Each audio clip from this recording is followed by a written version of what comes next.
joining me back in my little kitchen here in Lecce in the south of Italy. My name is Francesco and it's Sunday, it's lunchtime, and that means it's time to make a special pasta dish, which today is going to be conchiglie ripiene.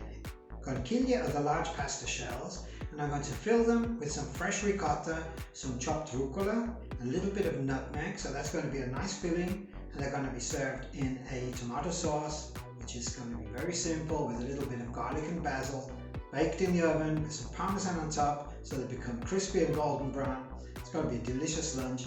It's a very easy recipe. I hope you enjoy it.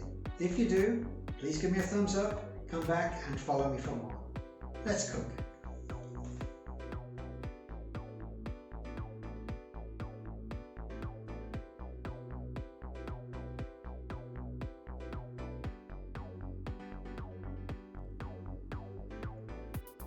For today's recipe you are going to need large pasta shells, fresh ricotta, rucola, diced canned tomatoes, basil, nutmeg, garlic, and grated Parmesan cheese.